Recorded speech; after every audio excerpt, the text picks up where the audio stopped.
Good evening and welcome.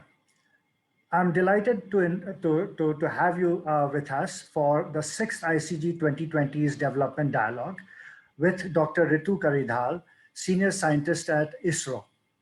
Dr. Karidhal will be in conversation with Mr. Dattaraj Salgaonkar, Vice President, International Center, Goa. Before we begin, we have a very quick introduction by Mr. Yatin Kakotkar, President of the International Center, Goa. Mr. Kakotkar? Good evening and a warm welcome to the International Center Goa and to the sixth webinar program of the Series 2020's Development Dialogue. The topic today is the making of India's rocket woman, and the speaker is Dr. Ritu Karidhal. Dr. Karidhal is a senior scientist in the Indian Space Research Organization with a key role in realizing Mars Orbiter mission. Mars Orbiter mission, which created history by becoming the first mission to reach Mars in its first attempt. As Deputy Operations Director for Mars Orbiter mission, Dr. Karidhal and a team executed the critical operation of leaving Earth and capturing Mars flawlessly. As the mission director of Chandrayaan-2, she carried out the mission operation from liftoff until it reached the moon. Dr. Karidhal did a MSc in physics from Lucknow University and MTech from the Indian Institute of Science. She has published more than 20 papers in reputed international and national journals. Dr. Karidhal is the recipient of several awards, including the Young Scientist Award, ISRO Team Award for Mars Orbiter Mission, ASI Team Award, and Women Achievers in Aerospace. She recently received an honorary doctorate degree from Lucknow University and the Indian Institute of Science Alumnus Award. Dr. Karidhal is an inspiration and a role model for Indian women to make a career in science, technology, engineering, and mathematics, that is the STEM discipline. In India, women account for 40% of STEM graduates, but only 14% of STEM jobs. This is a drag on India's economic, technological, and social development. Gender inequality in STEM jobs in India is the issue policymakers have to resolve. At a broader level, India also needs to increase the number of women in the total workforce. In India, women comprise about 26% of total workforce, while the global average, excluding India, is 50%. The corresponding figure for China is nearly 60%. According to research by the International Monetary Fund, India's GDP would be 27% higher if the number of women in the workforce increased to the same level as that of men. Increasing the number of women in STEM jobs in particular, and the workforce in general, is one of the pathways for India achieving its target of becoming a 5 trillion plus economy in the future. In conversation with Dr. Karidhal is Mr. Dattaraj Salgaonkar. Mr. Salgaonkar is the chairman of the Goa-based VM Salgaonkar Corporation Private Limited with a presence in hospitality, real estate, and private equity. He is passionate about education and the arts, and his foundation runs schools and colleges in Goa. He founded the Sunaprant Goa Center for the Arts in 2007, which has transformed the Goan cultural landscape. He's a production engineer from VJTI Bombay University and an MBA from the Wharton Business School.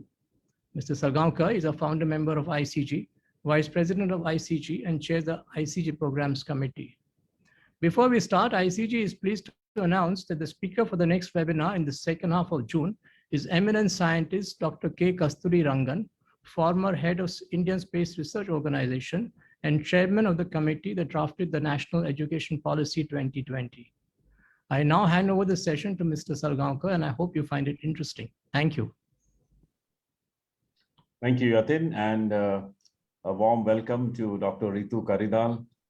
Thank you so much, Dr. Ritu, for your presence and your time and for being with us. And I will dive in straight to the many questions we have, and all the audience is very eager to hear from you. In India, Dr. Ritu, physics and mathematics are normally not the chosen path for many, and they are very difficult subjects to quite a few. In your case, you obtained a degree in physics from Lucknow University and went on to earn an MTech from the prestigious Indian Institute of Science. Please tell us about your journey from your childhood, your parents, and what made you choose these subjects like physics and mathematics. Thank you, Dr. Rattarao. Actually, first of all, I would like to thank that you have invited me to such a prestigious platform and being able to share my experience. Yes, we know that the participation of women in STEM is very low. Due to various reasons, if we start talking, it will take a lot of time. But yes, one of the main reason which I feel, we understand, is that the basic stereotype, stereotype that girls cannot learn or cannot pursue science and maths, and it is suitable only for boys, and that starts at the very beginning. It starts even at home itself, or from the elementary school level itself. uh, Fortunately, my parents have never believed in this gender discrimination, and they always supported all my brothers and sisters. And, they have helped us. Maybe that is the main reason. And I feel the support from the family, from the school teachers at the elementary level, that only plays a main role for a girl to come up and take up these difficult topics. It's not difficult topics, it is, again, I'm telling, to stereotype, making it, no, it's really difficult, it cannot be pursued. So the support from parents and teachers, it plays a very, very important role. And I feel that is the main reason, that is the main factor why I'm here, why I was able to choose my path and continue to have the career in science. Thank you, Dr. Ritu. But was it your fascination for the stars? I mean, you mentioned that, outer space, the stars fascinated you, and that, this led you to choose a career in that field by joining ISRO. Did your education help you, or it was just that life took its own direction for you?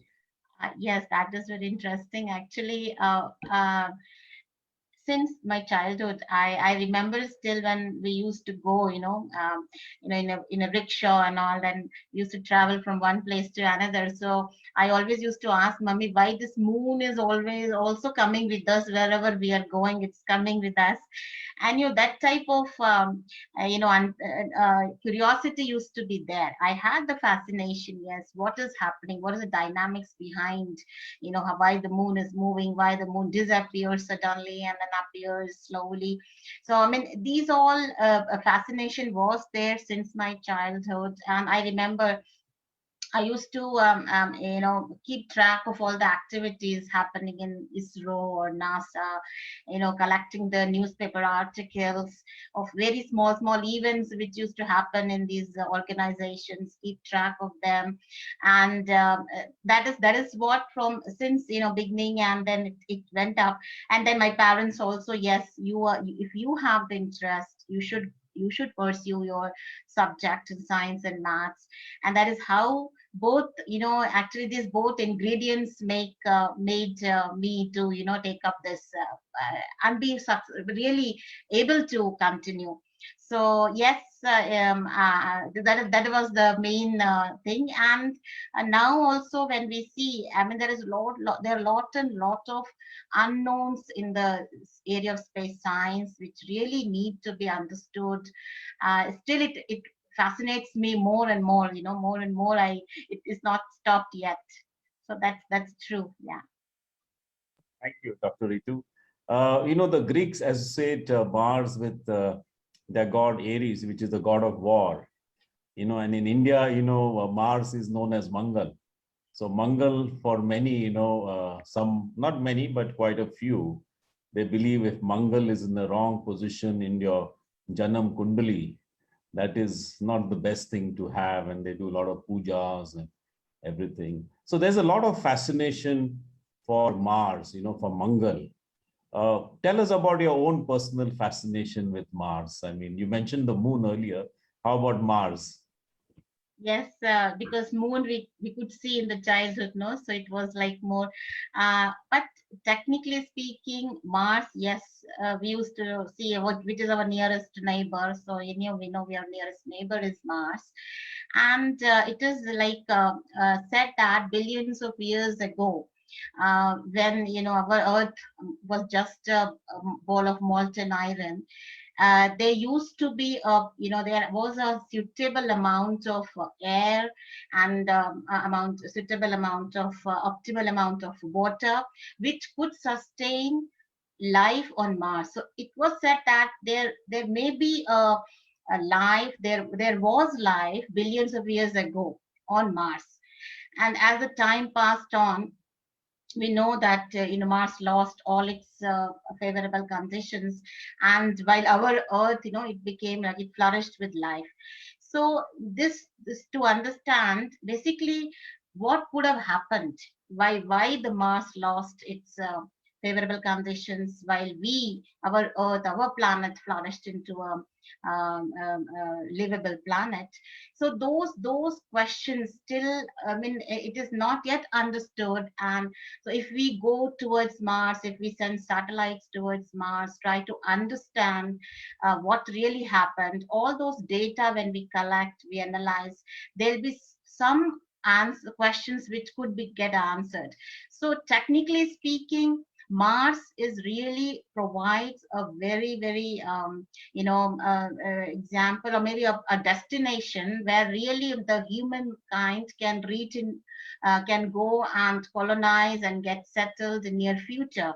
So to understand Mars, yes, that's really a fascination in all the among the space scientists. So to explore Mars. So we also had in our ISRO that, yes, that fascination and that objective of exploring more and more on Mars. Coming to the Mars orbiter mission, MOM, or Mangalyaan, as it has been known, has been absolutely an outstanding success in the world. We are proud of you and your team and what you have achieved at the first attempt. A single mistake at various stages can just jeopardize the whole mission.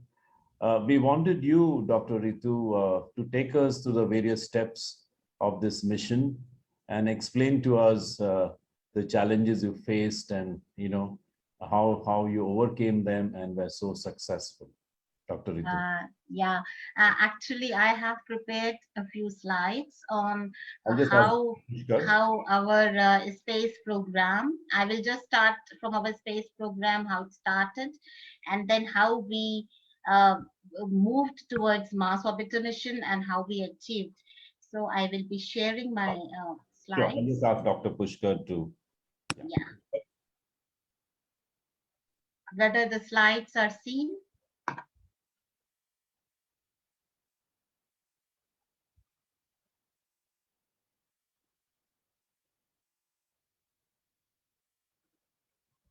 Can I continue?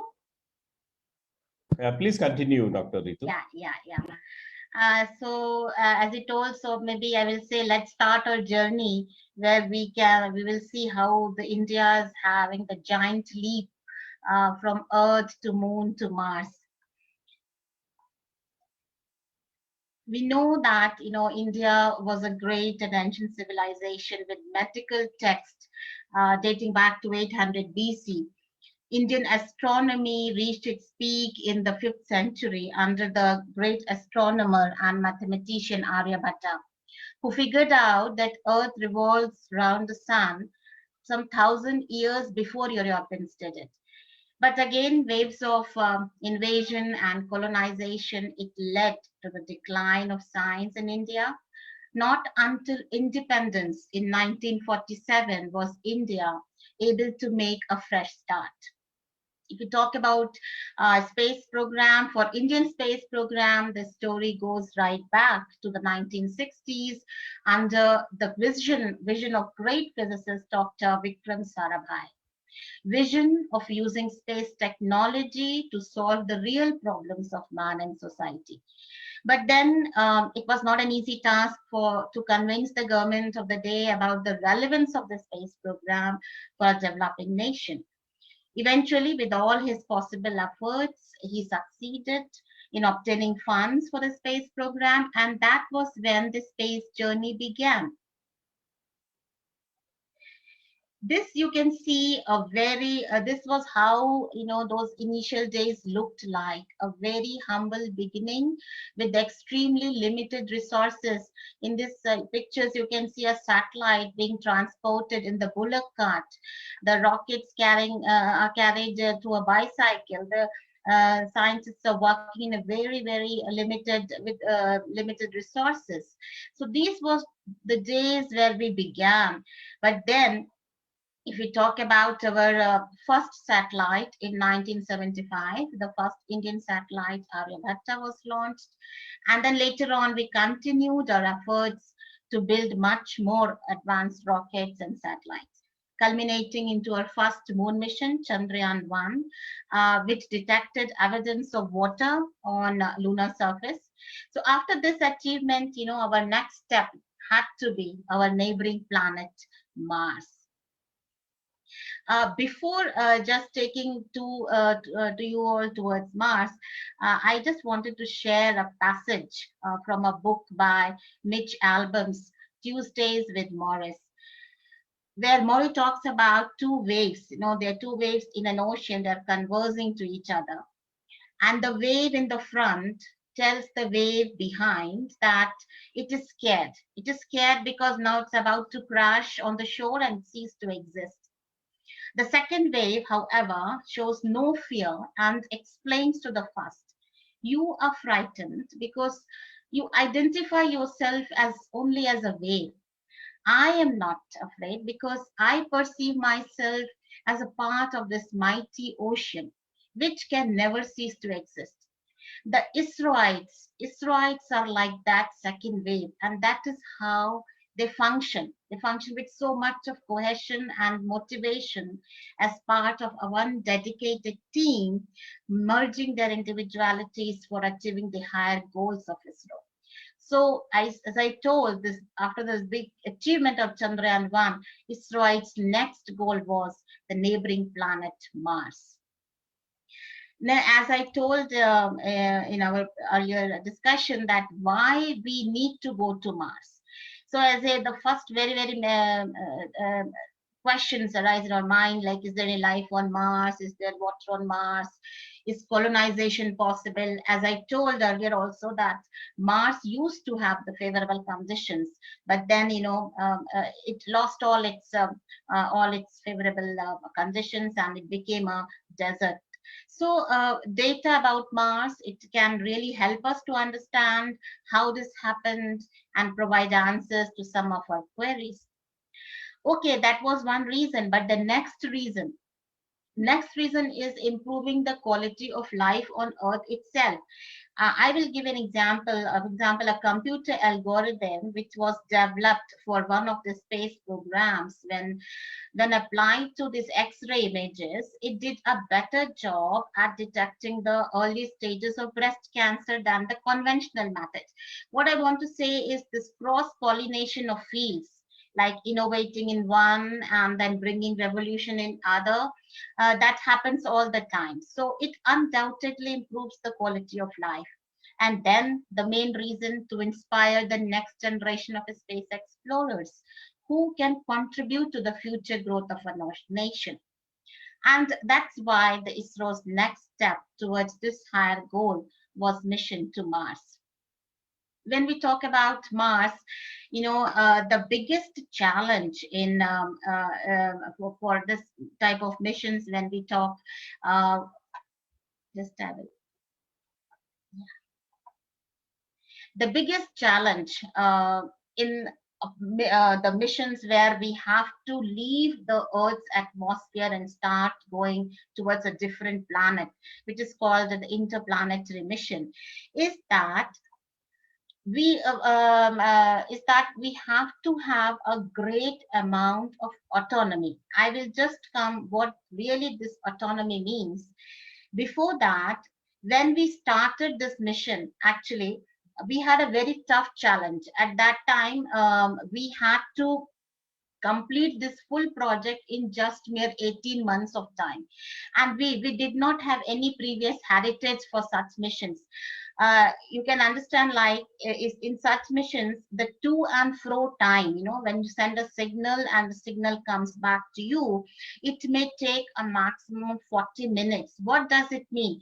For example, if somebody wants to switch on a bulb to a remote control, it will take 20 minutes for the bulb to come on, and then 20 more minutes to confirm whether the bulb has come on or not.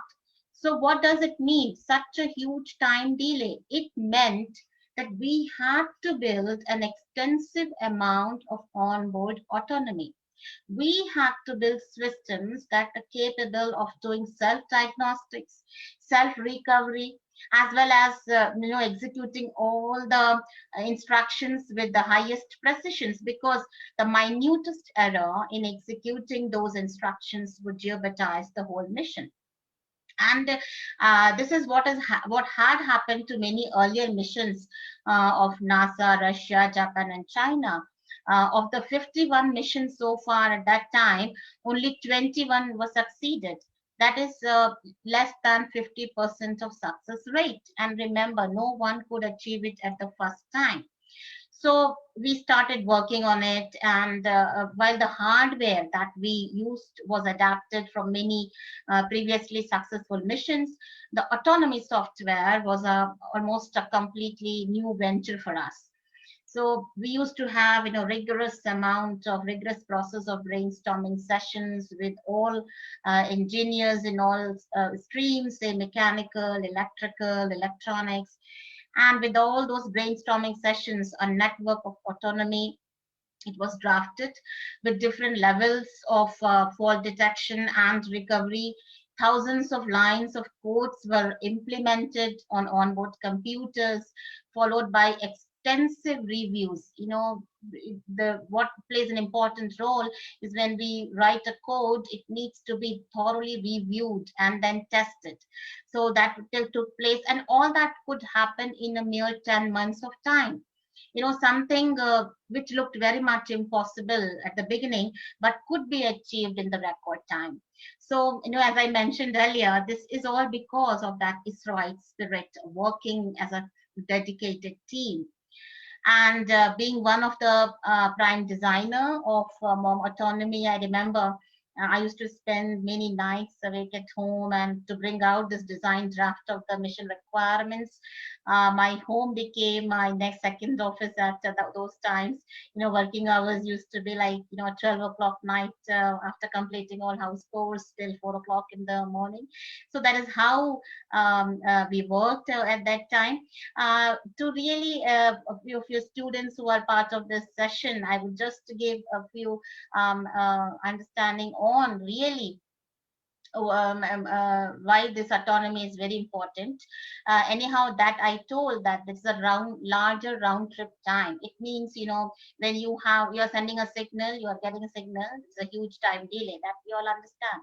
But then also one more important constraint is the stations. When we have to track any satellite which is going away and away from Earth planet, we need to have the deep space ground stations. They are not like regular ground stations. They are come into the category of deep space ground stations. So we have limited number of deep space ground stations. So these are the major constraints. The other important point is that when the spacecraft moves towards a different and the distance keeps on increasing, we cannot do any real-time operations. What does a real-time operation means is that in our normal satellite, which is revolving around the Earth, we can send some commands, we can see what is happening on the spacecraft, and then we can react to those. If there is an eventuality, we can recover, we can do the contingency operation. But then, as I told, when this large round trip time is involved, you can't do the real-time operations. So, and then also the satellite is not visible all the times. You have very limited amount of data which you can see, or the way you can send the commands. So all these complicated and all these requirements means we have to have a system which can operate on its own. So here some of the you can see this is the maybe if it is visible that when the distance when the distance increases, when the satellite moves away and away from Earth, how this round trip time also keeps on increasing. And you know that we were at a distance of 220 to 400 millions of kilometers. The time also correspondingly the increases from 25 minutes, and the round trip time sometimes can become 40 minutes. So one more important thing is that we can't there is also, like you can see, there is a sun in between, and then we have Earth, and the red color orbit is a Mars, and so we have this whenever the satellite comes, there are certain points where the communication cannot be established, because the sun can come between Earth and Mars. There will be some geometry where when the satellite is orbiting around Mars, there will be some geometry where the sun can come between Earth and Mars. You can see the geometry where both are opposite to each other, while Earth is revolving in the inner orbit and Mars is revolving in the outer orbit. There will be some alignment where both are at the opposite sides. So any communication cannot be established at those times. So we can't leave the satellite just like that in those times. Those can be of the order of 14 to 17 days, or maybe more than a month also. So this is called the blackout geometry. Similarly, we have whiteout geometry. So these are the times, or these are the events where we cannot establish the link with the satellite, and then we have, but still the satellite should work. It should not be left like that. So these are the reasons, and these are the requirements which we had to dwell upon in the first time. We really had to understand what are these requirements, and then how to really make the satellite a smart satellite. So for really achieving the autonomy, the first thing we understood, yes, it has to have a self-diagnostic systems, and then it should also do self-recovery. So how you can do self-diagnostics or self-recovery? Basically, there are computers on the satellite, the onboard computers, and they need to continuously monitor, watch all the parameters, and any parameter, if it is seen at any time, it is showing us some faulty behavior, we have to identify that. Then that system which is really showing a faulty behavior, it should get isolated, and immediately a redundant system has to come in to so that the prime functions doesn't get affected. The prime function is that spacecraft should remain intact. It should generate power for all the other systems. It should work. It should be held in the proper orientation. So all those prime functions should not get disturbed. So and suddenly, even this is not the only thing. Sometimes even if we do all those fault detection, isolation, or reconfiguration, still sometime you may land up in, before reconfiguration itself, there can be a sudden failure. So if there is a sudden failure, we have to have a mode which can again do automatic recovery. So that is what we called is like a safe mode. We in a satellite terminology, that is called the safe mode. So we enter into a safe mode where all the activities, major activities of the satellite get suspended, and on its own the onboard computers try to revive in the progressive manner. And but all that had to happen in an autonomous way without the human intervention in loop. So that is what we had built in. Like there were 4 different levels of autonomy: when there is within a system, across the system, and when there is a sudden failure. So there were different levels of autonomy, and it could be, yes, as I told, thousands of lines of codes were written and then tested. We used to spend a lot of time in the checkout, our checkout place, where those failures were created and seen that whether it reacts what we expected, the way the system is reconfiguring itself or not. Huge amount of testing. It was a huge amount of testing. So that is how we could achieve that in that short interval of time. Coming to some hardware elements, this is, you can see, it is like the propulsion system. You know, this is very important for any satellite or for any interplanetary mission. Here we were using the liquid engines, you know, that engines, they provide the thrust, they provide the you know, it is why it is required. First of all, it is required because, you know, when we are in space and we have to go towards a certain direction, or when we have to change our path, we need the force, we need the thrust. And these are the engines, the liquid engines, which were providing those thrust to us. And we've never had an experience of using these engines in the deep space. You know, what happens is, like, you can imagine that these engines, when we used it, it was all the time in the geosynchronous satellite system, where it was all the time revolving around the Earth. We never have gone beyond the gravity of Earth. But then the same engines, when we take it in the deep space, the conditions are totally different. The temperature conditions, the vacuum conditions are different than what we have in near Earth. And we never have gone to those space situations. But then we created those type of scenarios, simulate in our simulators, in our environment, in space environment, space labs. We created and we tested the engines, and very happy to say that the first time after the, you know, because I'll be telling it, like, it is spent, the satellite spent around 10 months of time. The engines of those time were not used, they were all it was all sleeping, in the sleeping mode. But then we had to restart it, we reignite it. So our main concern was, once we reignite, whether it gets reignited or not. It's like, you know, when you don't use your car for a long time, it always difficult to restart. So there was a concern then, but then with all our tests and regressive testing and all, we were very sure that yes, it will do its job, and it did it. Then coming to the next more important aspect of satellite, you can see this is a big antenna.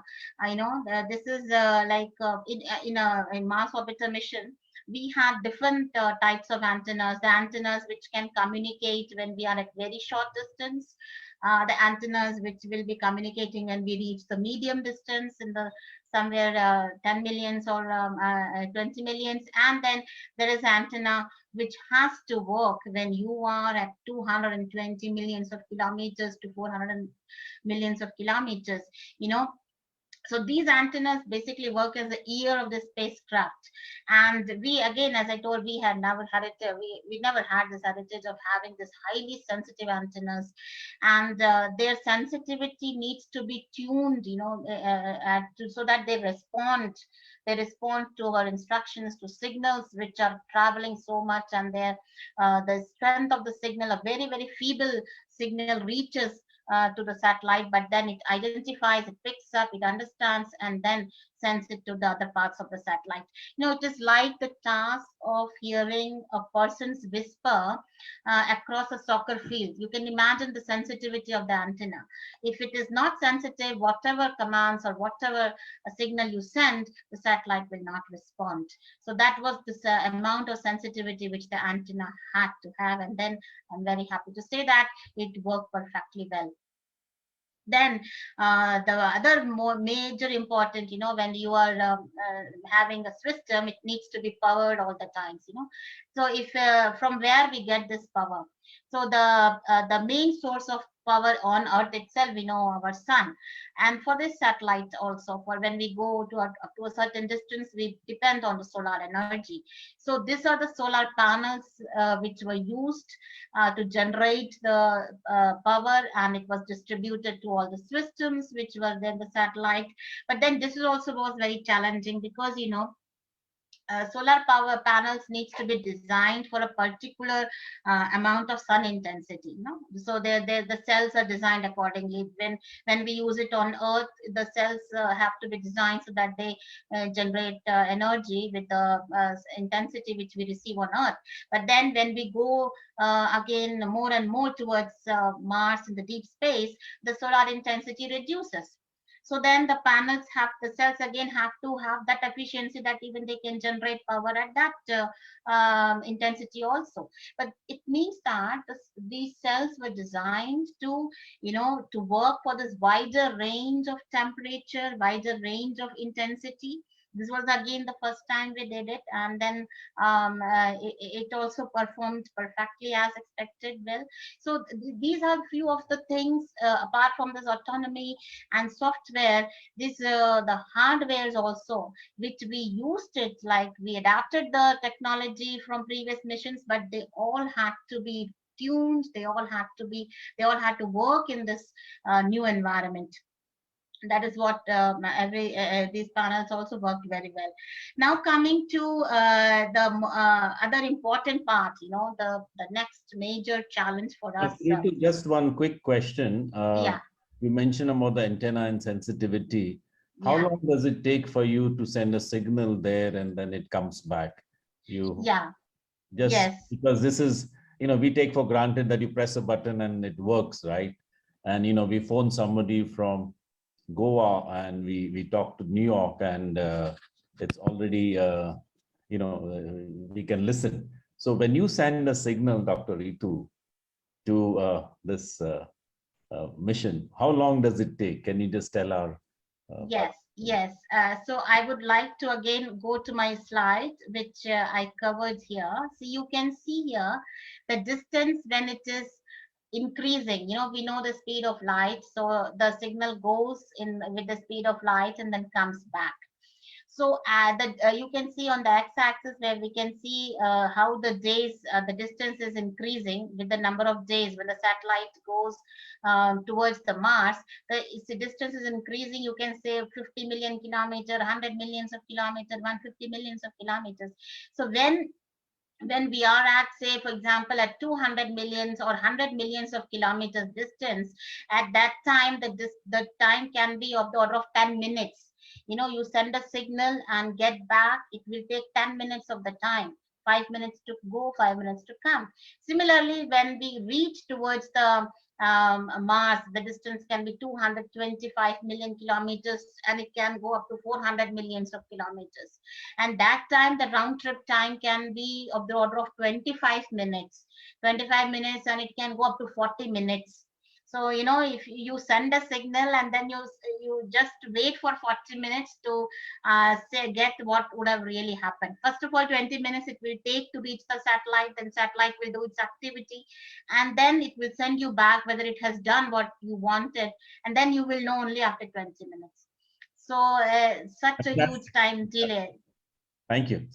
Yeah, so that is the reason we can't do any real-time operation. When we talk of this real-time thing, the terminology of real-time and near real-time, we can't operate in that regime in real-time or near real-time. So when we can't operate, we can't micromanage the system, we have to have the autonomy. So that was the need of the autonomy for such missions. Thank you. Yeah, please go ahead. Yeah, so I was just covering this point where the next major challenge for us was, to design a precise path. Again, that is also very important because we need to we need to have a trajectory which would take the satellite, the spacecraft from Earth to Mars, and then it should do also with minimum fuel.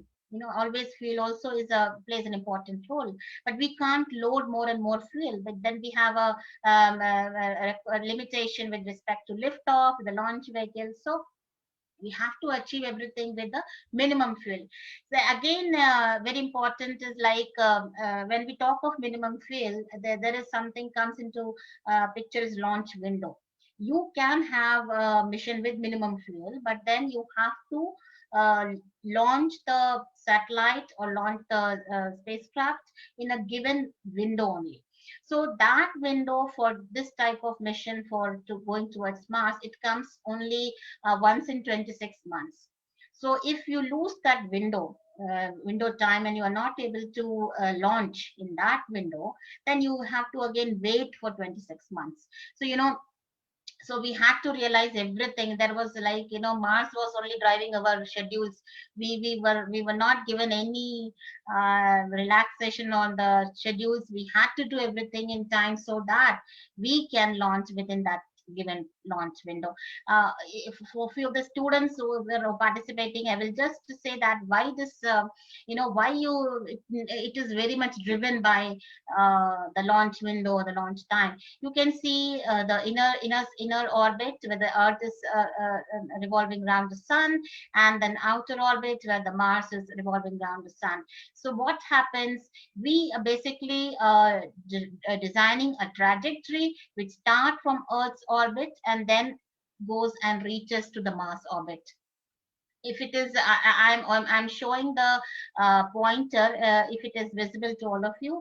So just you can see that when we design this type of trajectory, it means that when we depart the Earth's gravity, means when we leave the Earth's gravity and start moving in this orbit, and then when we reach at this orbit, at that time Mars is also should come and meet here. Suppose, for example, you can reach to this orbit, you can reach to this point, but at that time, if the Mars is behind or Mars is gone away, then you can never reach, you can never get captured by Mars. That is means you will become a flyby. It will just go and it will just become an orbit around the Sun. It will not be able to capture Mars. So that was very important. And in this type of geometry, because when you leave the Earth, at that time Mars should be somewhere in between, around 46 degrees away from Earth. So it means that you have to depart at that point only. When the Mars reaches at a particular point, that point only we need to depart, and we need to leave the Earth, so that when or on its path, when satellite reaches the Mars orbit, the Mars also reaches there, and then you get captured by the Mars gravity. So this is why it is very important. It was very important to achieve this liftoff at the given launch window. Hope I'm able to explain because I just wanted to cover this is to really understand the importance of the time, and working in the set deadlines and set windows. Our launches are very much driven by the launch windows. So here it was driven by Mars, reaching Mars and Mars orbit. So this is one of the picture where you can see, satellite, it got mated with the rocket, and then one more here I would just like to cover. So once the rocket takes off, we also thought of like one more way of minimizing the fuel, and that was like when the satellite takes off, and every time when the rocket takes off, what happens is it will go beyond the Earth's atmosphere, go up to a certain height, say 200 or 50 kilometers of height, and then at that place it will inject the satellite into the orbit. So when it injects the satellite into the orbit, usually you will see that it is straight away over near the Mauritius or near the, after liftoff, it will inject near the Mauritius or so. But here, to gain on the fuel, what we had to do, this launch vehicle had to inject not over India, but over Pacific, somewhere, the west coast of Australia, somewhere in the Pacific. So, and at that place, we did not have any ground stations. We did not have an antennas to track the vehicles. So we decided to deploy 2 ships over those locations, which again, if you have to deploy ships, it takes its own time. It took around 2 months of time, first of all, to reach at that place. And ships were they started moving, and then at the time when they were about to reach, they could not reach in time, because what happened, there was a bad weather. There was a huge storm over the sea, and they got delayed by almost 10 days. And we were having, as I told, very limited window. So at that time, we were racing against the time. But then, before the time was up, on 5th of November 2013, our mighty PSLV successfully took off and put the spacecraft in its first parking orbit. So we could achieve it in the given deadline or in the given launch window. Now, this slide, you can see that the most unique part of this Mars orbiter mission was the trajectory having the multiple slingshots. You know, it's like a person, somebody is playing with a slingshot. So with each sling, you can see the distance from the Earth is increasing. And then you can say maybe after 25 days later, we had the final maneuver, we had the final burn operation, which at that and at that operation, what will happen is spacecraft will leave the Earth's gravity and will start moving towards the Mars, which we call it like cruising. You know, this is called the cruising. And this cruise direction, you know, direction of cruise, it plays a very important role. And here, when you do any maneuver or any burn operation, it demands an exact and accurate performance of almost 99.9%. If you miss it, you can't even if you are left the Earth's gravity and you have gone towards the cruising, you will not reach Mars, because you will, again, as I told, the path, by the time you reach, either Mars would have left that place and left that point, or it will not have reached that point. So you will not be able to get captured by Mars. So that is actually many other missions, you know, failed either before leaving or, you know, while leaving this Earth's gravity. And ISRO made history on 30th November 2013 itself, when MOM successfully left for the cruise in its first attempt. You know, one more thing I just want to say, during cruise, when I told it's a long path, you can see this is a trajectory which the satellite needs to follow. But when we go in this trajectory, our navigation engineers, they have to keep track of it very minutely. You know, any disturbance from any disturbing force, for example, in space, there are multiple sources of disturbances or perturbative forces which will change this path direction. So we need to continuously monitor these navigation parameters. We find that if there is any deviation which is not tolerable, we need to trim it. We need to do a trajectory correction maneuvers. So in 10 months of time, we had this, you know, continuous monitoring on this navigation parameters, and we did almost some 3 correction maneuvers before we reached to the near to the Mars orbit, to the near to Mars. So this is how we this was designed. I'll give you one example here. You can see, you know, how it is just to show how challenging it was to get this correct cruise and maintain this path direction. It is like you go outside, and this example given by Dr. Charles Elijah, former director of JPL NASA. It just shows that how, you know, you go outside and start and hit a golf ball towards the hole, where the hole is located, you know, somewhere in the Los Angeles, and the golf ball has to go straight into the hole. And to make it more, you know, even more challenging, the hole is moving. So this is the complexity, or the challenge was to attain the direction when the hole itself is moving, and direction has to be really perfect to get into this hole. So then, yes, we, you know, being the deputy operations director, actually, this distance, when you say, it was around 650 millions of kilometer distance it traveled before, you know, before reaching the Mars. The satellite traveled around 650 millions of kilometers of distance, and then we were just 500 kilometers away. But then you are so near to Mars doesn't mean that you have achieved the mission. As I told, we need to get captured by Mars gravity. The satellite should start rotating around the Mars. You know, that is called Mars orbit insertion, or MOI operation. This is the most critical one-time operation. If you miss it, you lose it. You know, there is no second chance. So yes, being the Deputy Operations Director for this mission, me and my team was responsible to ensure that this operation takes place as per the set configuration. Again, because the minutest error in operation again would jeopardize the whole mission. So as you asked, at the time of capture, we were at around 224 million kilometer distance from Mars. Actually, the satellite has traveled 650 million kilometers, but the distance at that time, the straight line distance from Mars to Earth was around 224 million kilometers. And at that time, the one-way trip time was around some 12 minutes. So if you send a signal, it will take some 24 minutes for you to understand what has really happened.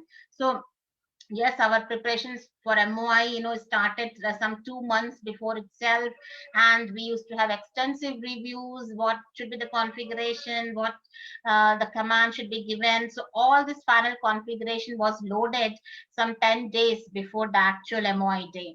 And then the D-Day, that was 24th of September 2014, at 7 a.m. IST, we received the first signal indicating the correct start of the auto sequence by onboard computers. 21 minutes later, the main engine started firing, it ignited and it started firing. And that was the time, when half of the success was ensured. But then what happened? What happened 4 minutes later? All the signals stopped coming. It actually, the spacecraft went behind the Mars. When it is rotating around the Mars, it went behind the Mars, from where the signals could not reach to Earth. So we couldn't see what is happening. We were not having any data to understand what is happening. So it was as if the time had stopped, and all eyes in the control center were glued to the computer screens. And for 26 minutes, there was a complete and utter silence. But then at 8 a.m. IST on 24th of September, the history was made. The hall erupted with, jubilant cheers and claps. I could not believe that I had become part of such a spectacular historic moment. MOM successfully entered Martian orbit with many firsts into its account. It was the first mission in the world to succeed in its first attempt. It was the most economical interplanetary mission in the world. It was a project realized in shortest time of 18 months. It was the first Indian satellite having full-scale onboard autonomy. And above all, it was the youngest team of women and men scientists with equal participation that worked for this mission. Now we have completed almost 6 years of life. Satellite is rotating around Mars. It is sending huge amount of data. These are few of the images which got captured by the instruments which we had in Mars Orbiter mission. This was the first mission. Its orbit was so peculiar that it can capture Mars, the North Pole and the South Pole in the one shot. So you would have heard there are a lot of dust storms in the Mars atmosphere. So these dust storms, how they move from one northern hemisphere to the southern hemisphere, and in a single time, it could be captured with our cameras, with our instruments. And these are few of the pictures, wells of Marinus, the impact craters, the volcano Tharsis, Tholas, and a lot of images, lot of data it is being flowing, and lot of physicists and the scientists keep on observing and doing this, trying to understand, and then some of the mysteries could get revealed surely. But I feel the major contribution of MOM can be seen in this letter by a young boy to the chairman of ISRO, expressing how proud he feels for India and he desires to join ISRO. So while this mission, I say, it has stirred inspiration into veins of every Indian student and created an awe and fervor in the whole country towards science and technology. The bigger mission was to empowering 1.3 billion people and making them realize the inherent strength and power of Indians to reach a far planet and showing to the world we are second to none. Thank you very much. Yeah, thank you, Dr. Ritu. And once again, I think all of us congratulate you and your team for a very brilliant, successful mission. It's very rare these things happen, but congratulations on that. And thank you for sharing all this. I Thank have you very one much. question. I mean, everything worked very well in Mangalyaan, but in Chandrayaan-2, in which everything went perfectly well until the moon probe Vikram crash landed on the moon's surface. I mean, this can happen, I mean, these are things which have to be taken in stride. So how do you and your team deal with failures like this and move on? It's a very, very good question. Actually, in this science, the space science basically, and when we say of going into the deep space, we really this is all the space of unknowns, and some things we put our full efforts, we put our full understanding, full as I told, the teamwork was tremendous. Even in Chandrayaan 2, it was like like carrying 3 satellites in one go, because we had orbiter, we had lander, we had rover. So all the three, and then man, and everything went on well till the last moment. But then, as you also told, this is the space science and the rocket science. It's sometimes when we deal with something of unknown, somewhere unknown, and we work with our understanding, somewhere some mishaps happen. But these failures, they always give us a good lesson, and these always become our baseline of uh, further how to improve on, and how to improve, or how to get the systems which will again not fail. So these are all happen in our science field or in technology. This happens, but then we have to take it as a learning lesson. This is one of the lesson, and then we move on. So we are also moving on. So we have understood, we have learned the lesson, and then we will have a good successful mission very soon. You spoke about ISRO and the waves and, how you're part of an ocean. ISRO is a very fabulous organization and very unique. And, the success, of course, is attributed to the vision and the leadership of its founders, like Dr. Vikram Sarabhai, Professor Satish Dhawan, who developed a very distinct culture and ethos of, technical meritocracy and innovation and teamwork. And, we don't see that in many government institutions, I mean, we see that in ISRO and all its sister companies and other things, What do you attribute ISRO's success to? Yes, from my presentation, I think you also can make out. But yes, as per my experience, I will just say yes, ISRO has set a benchmark of being a very successful organization in this complex field of science, space exploration, space technology. I will just bring out the 4 factors which I feel really play a very important role. Main is the work culture. In ISRO, I have never, this the work environment is so cordial, and it is purely depending upon the prime focus always is on the merit. It is always on the knowledge and the skill, irrespective of gender and generation. Even it doesn't mean you are a woman or a men scientist. The problem is being posed to you. The problem is, if you are able to provide the solution, that is taken. Even generation, can be a young scientist, or you can be a senior scientist or a junior scientist, but it doesn't matter. In many of our reviews, you will find that a young scientist or young engineer can stand and tell his point of view and propose a solution, and it will be acceptable.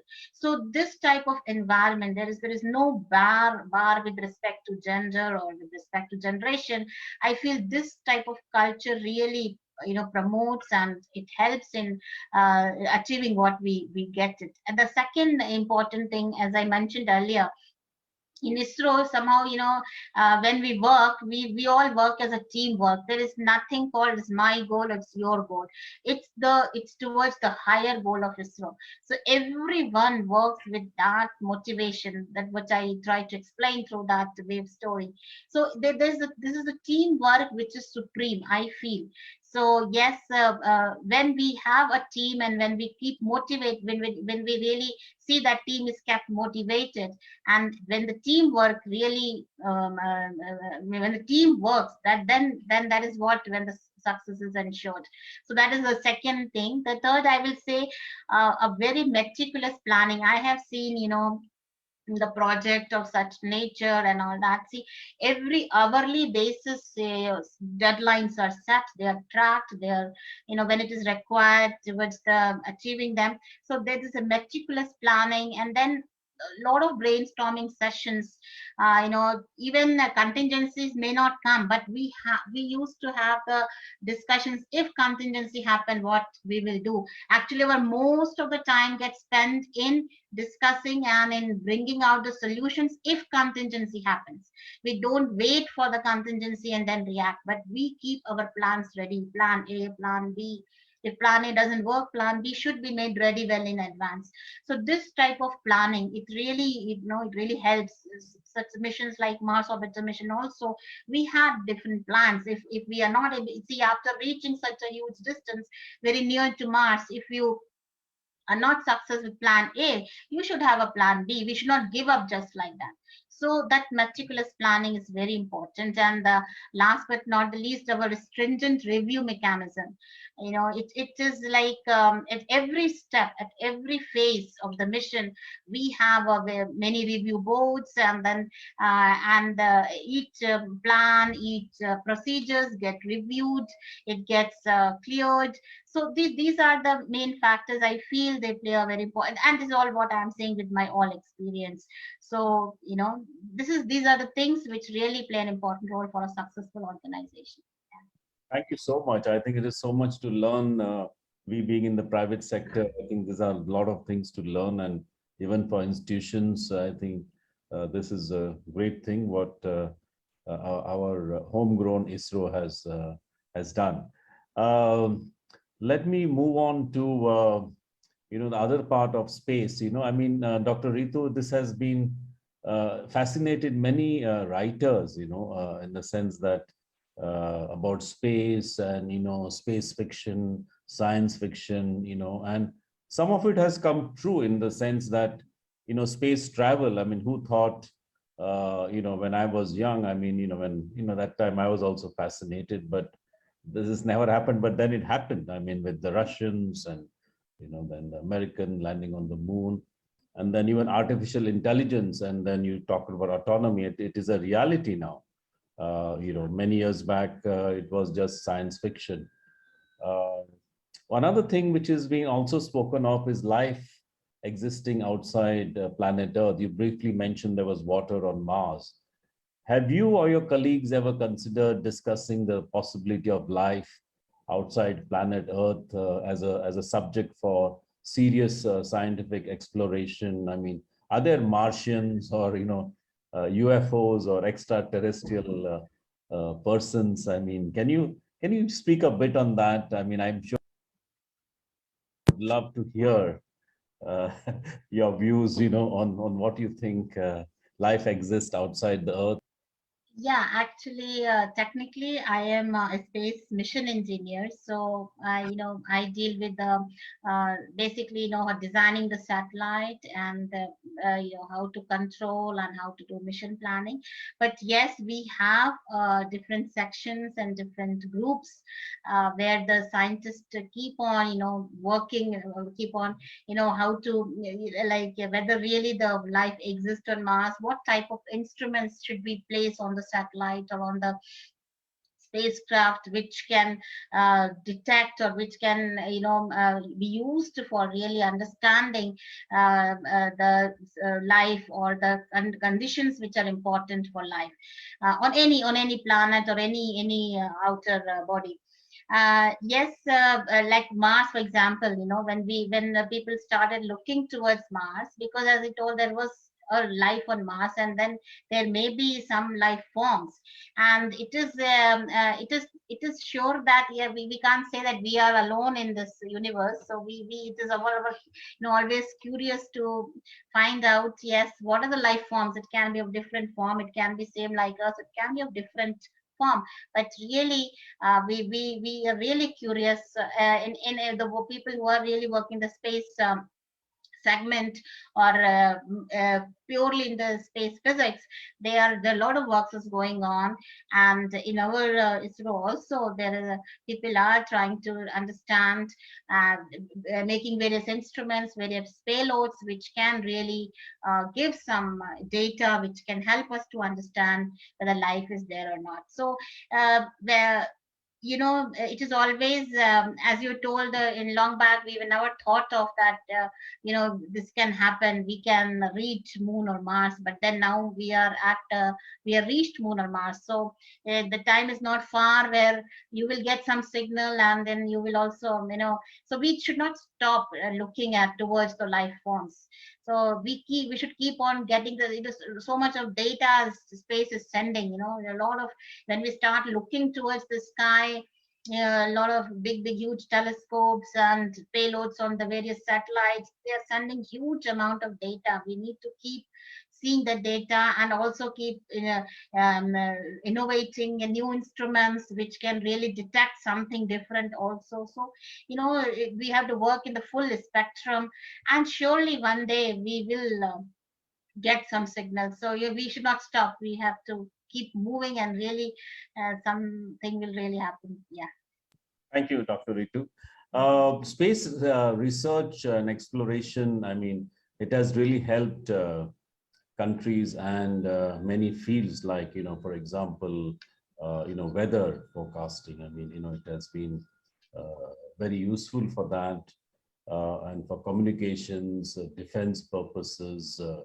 I mean, there are, so many benefits, and, even these things like solar panels, which you have, or liquid hydrogen as fuel, which is, is a fuel which people are working towards.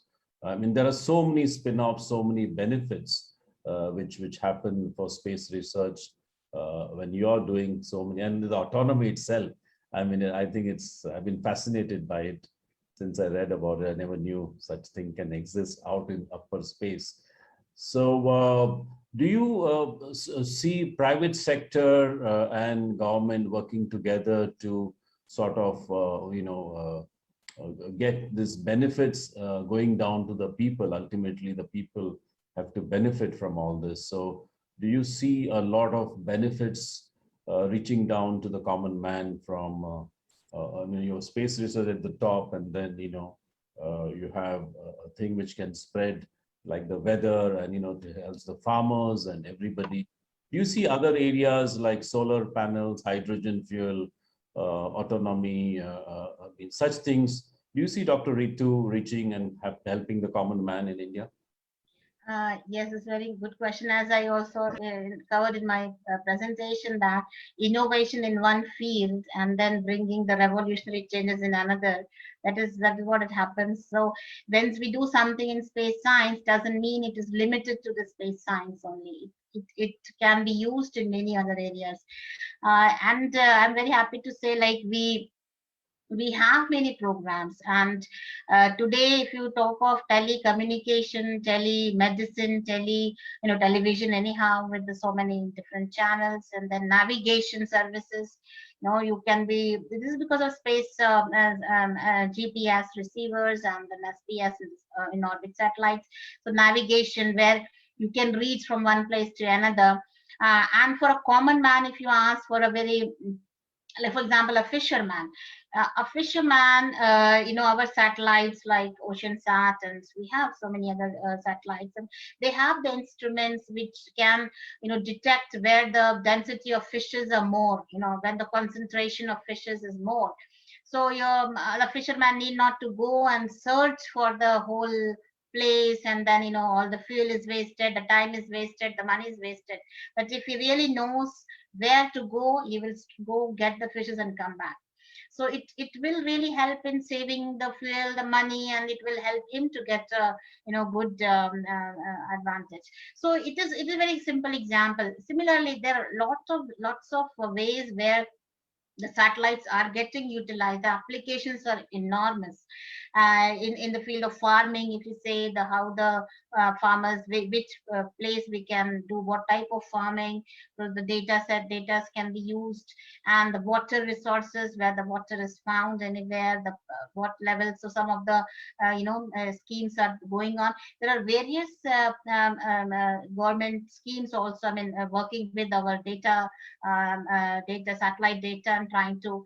But yes, as you told, private and government together, this data can be used in a multiple ways, much more enhanced, and it can be really expanded, because it provides some data which a normal person or we can't go and get from space. It is reachable, space is reachable to a place where we can't go, and it can provide the data of for example, the disaster management, the prediction of the weather, so those things, and then pre-planning, and these are really very important. And I feel that today also we see lots of places it's getting utilized, but it can be used further with the private participation. I think it can be further enhanced and further used, so it will surely reach to a common man, and it will surely help, because this is the place space science. It provides data to everyone. It provides, if we want, the solutions can be taken from this data to each and every field in some way or the other.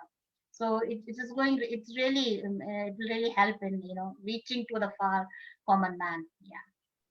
Thank you. We have a couple of questions from me, and then audience have got quite a few questions. So I'll just ask you a couple of more questions, Dr. Ritu. It has been fascinating. I wish we could go on. One is about ISRO not being attracting engineers and persons from the so-called elite engineering and institutes like IIT. I mean, IIT is so underrepresented there. When it's very difficult to get into IITs, and what motivates and the brains are the same. I mean, people who are in ISRO are the same as anywhere else. I mean, even better. And all of you work for the nation building. There's a sense of pride. You have achieved so much, and it's money is not the motive. It's not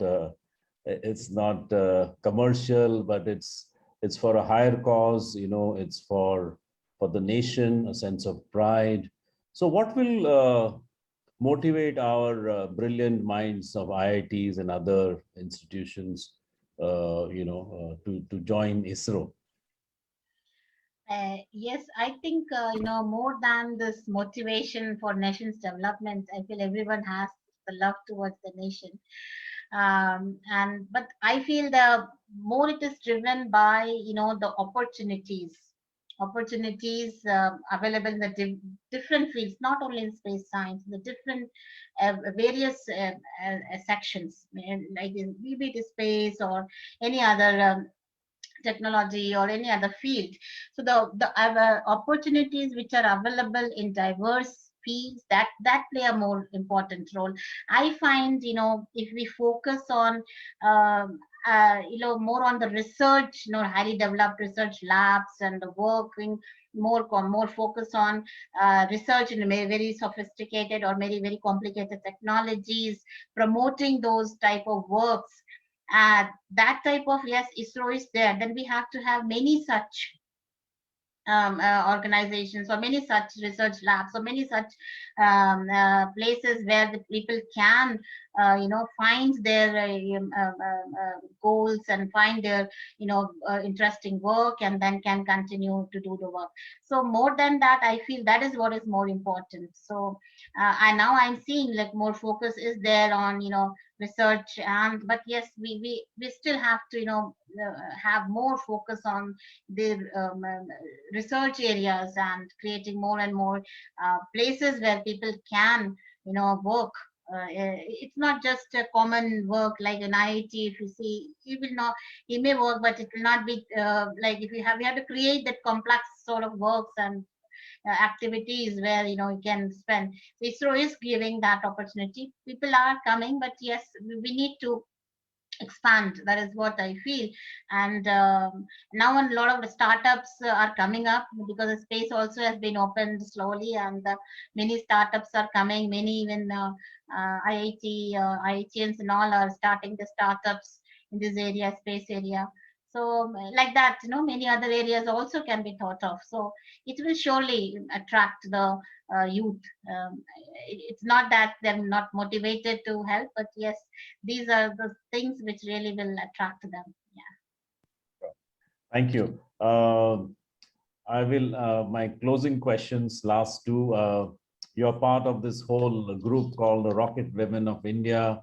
And, how does it feel to be known as this Rocket Women? I mean, it's something the social media has put in the print media. I know you may feel a bit embarrassed, and my apologies if I've said something, but how does it feel to be part of this Rocket Women of India, or to be known as a Rocket Woman?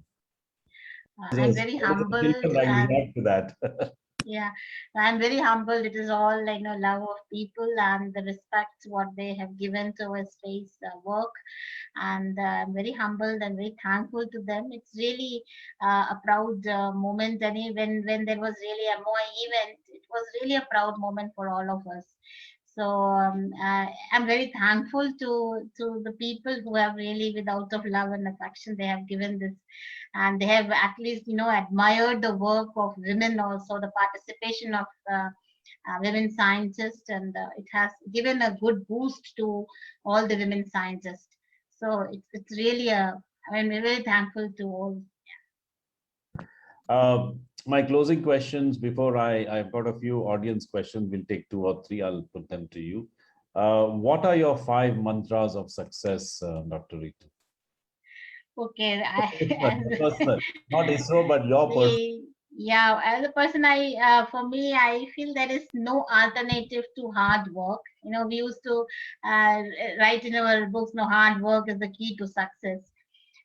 Yes, hard work is the key to success, but then towards the path of success, there will be failures. So we have to have the perseverance to continue, not to stop at those failures. So hard work and perseverance is what I feel is the most important thing. But yes, apart from that, the dedication and towards the work, and the to conquering the fear of failure. We need not to have that fear that I will get failed, what will happen. That conquering that fear of the failure, of the unknown, that is very important. So I feel these are the things which I have experienced, and which I feel it is most important for having any getting any type of any achievement or any goals, to get any goals. Yeah. Thank you, Dr. Ritu. I've got a few Thank you. questions, so I'm just going to ask you. One question is from Abhay Nagle. What advice will you want to give my granddaughter who's 10 years old and who wants to be a space research scientist? Oh, great. Yeah, and that is space research. Yes, she should pursue, she should continue. And I feel that is what, I feel when these young students, they get, like to know more in science or in technology. That is when we say, yes, we have done something. So I think she should continue her studies. And I think parents also should support all the times. I will say that parents and the teachers should support the girls, and all the girls, and then yes, for her also my all the best wishes, and she will surely become a space scientist. Okay. So this is from a young girl. I'm just putting her name, Rasika Deshpande. I'm a 6th standard student, ma'am. I want to join ISRO after my post-graduation, but I do not want to join engineering. Apart from physics and math, which subjects should I stretch on now onwards? Purvi Deshpande. Yes, as I told, we have many areas of work in space science. It's not only engineering or technology. Like as I told, understanding the universe, the origin of universe. So that itself is a very vast field. And ISRO is also having many groups and sections where this type of works and studies and things goes on. So you should keep trying when you should continue your studies in physics and mathematics, and there is a huge opportunity, I will say, and a huge amount of unknown field is there to make it understand. So it is really good. We can continue with this science and maths. Yes. Um, the last question, let me see who. This is an interesting one. Madam, thanks for sharing this information. It was a proud moment for our country. I would like to know, is there a possibility of space travel in future for ambitious travelers or those who want to enter space and explore space, which Elon Musk is planning? What is your thinking on this? Okay, so it is surely there. Elon Musk already started. So in near future, everyone will follow that also. So it's really a opportunity is there, yes.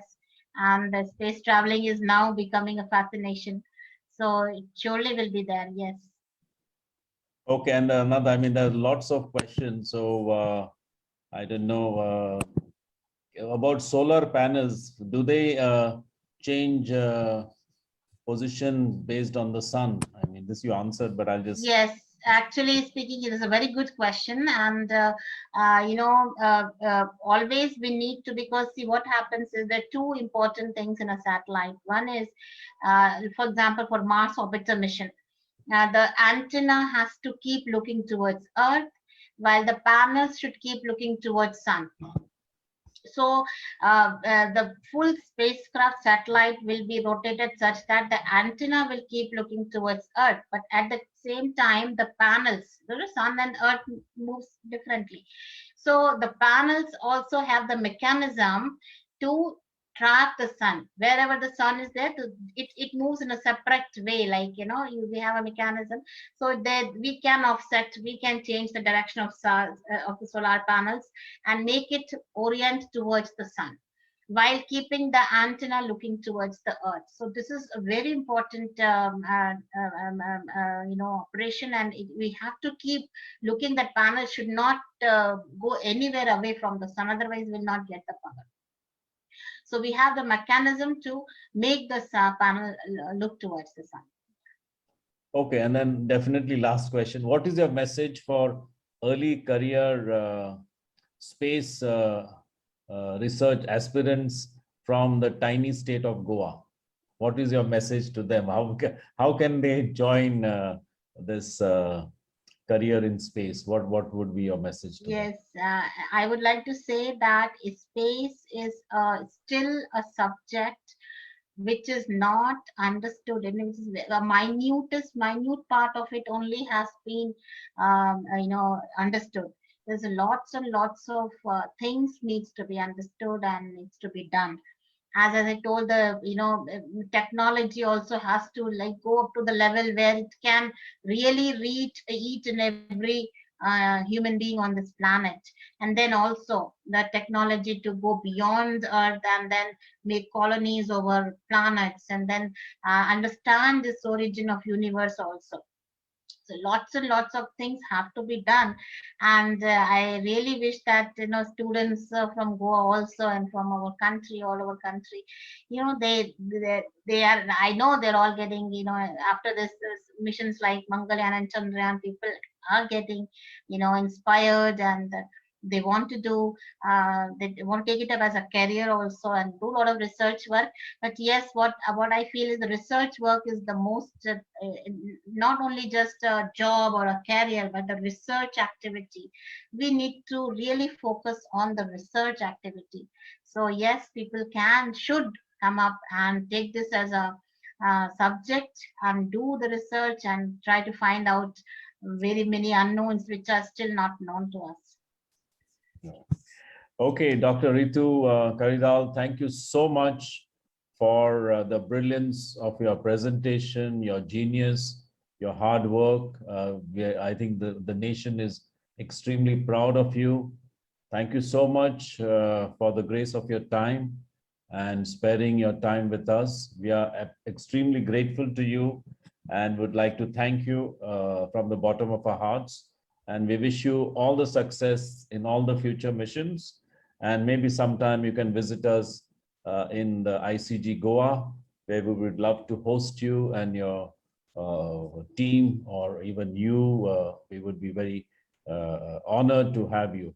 Once again, thank you for the honor and privilege for hosting you. Thank you. Thank you very much. And I'm really privileged to be part of your event. And I wish all the students, all of you, are very best. Thank you very much. Thank you. Bye-bye. Bye-bye. Thank you.